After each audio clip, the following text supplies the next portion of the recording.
Together, we're breaking down the numbers for net worth, how much wealth the average American family has at different stages of life. But first, Grant, let's talk about net worth. What exactly does that mean? Yes, we don't really walk around every day using the words assets, liabilities, net worth, and many people don't know it off the top of their head. So I thought it'd be good just to take a step back and kind of define it and take a big picture view. So to calculate one's net worth, we first start with the word assets. Assets is just a fancy word of saying, what do you own? So you take the value of a home, the value of retirement accounts, the value of checking accounts, savings, and all the stuff you own, you add that up, and those are your assets. The next part of the equation, the liabilities. That's just, again, a financial term that just means the debt that you owe. Now, one caveat, so we're going to take a summary of all the debt that we owe. So that would be student loan debt, credit card debt, mortgage debt. When we're adding that up, though, if we're calculating net worth, I'd like everybody to write down what the interest rate on that debt is, because as interest rates change, perhaps there's some moves you need to make to obtain a lower interest rate, which could cost you less.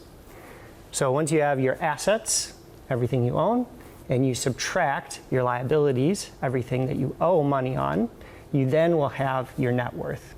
And I think this is a good measure for people because it takes a lot of things out of the equation. It takes out of the equation if it looks like you're rich. Because a lot of people have big houses. You have no idea if they're renting those homes, if they owe a lot of money on their homes, if they have fancy cars. This is actually dollars and cents, how much money you have minus how much money you owe other people and other companies. Absolutely. So it's pretty straightforward. And so for this discussion, we're using numbers from the Federal Reserve and the financial services company Empower. We're also looking at median net worth. Both of these sources also provide average net worth, but Grant and I believe that these numbers could be skewed by the super wealthy, the billionaires of the world. So we feel that the median numbers might be more accurate when it comes to a typical American family.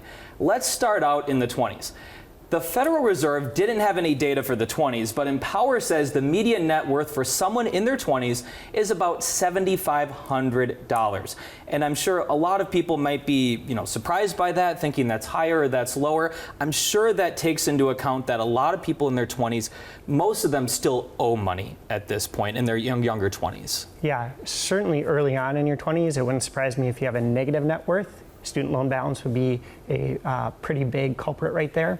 But typically in our 20s, we've just taken out our first debt. We're just maybe graduating college, getting our first jobs. We're just starting savings, so there's really not a lot to create net worth at that point in our life. And 22 is very different than 29. I mean, this is a whole decade of numbers. And so, like we said, it's kind of the median. And so I'm sure someone in there at 29, the average might be like 30,000 or 40, but then like you said, at 21, 22, it might be negative 20,000 or maybe a negative 100,000 if someone really went to a nice college. Yes, absolutely. Yep. And so what, I guess, advice would you have for someone, right in the 20s to try to start to accumulate some net worth and to build a foundation for their financial future?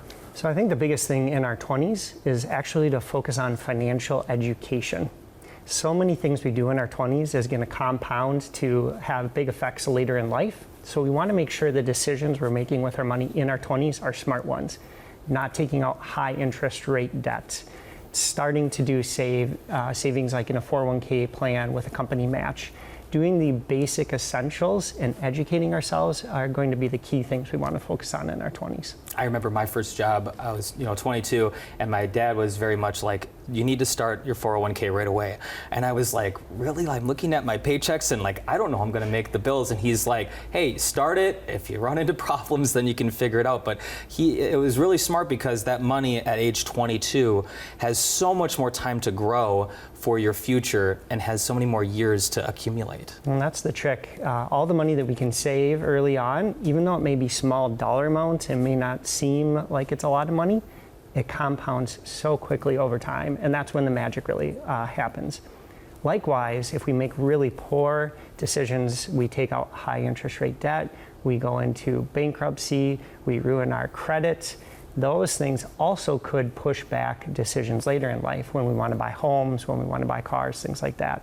So the 20s is a good time to get a solid financial foundation educate ourselves, and just begin the first steps towards building your net worth.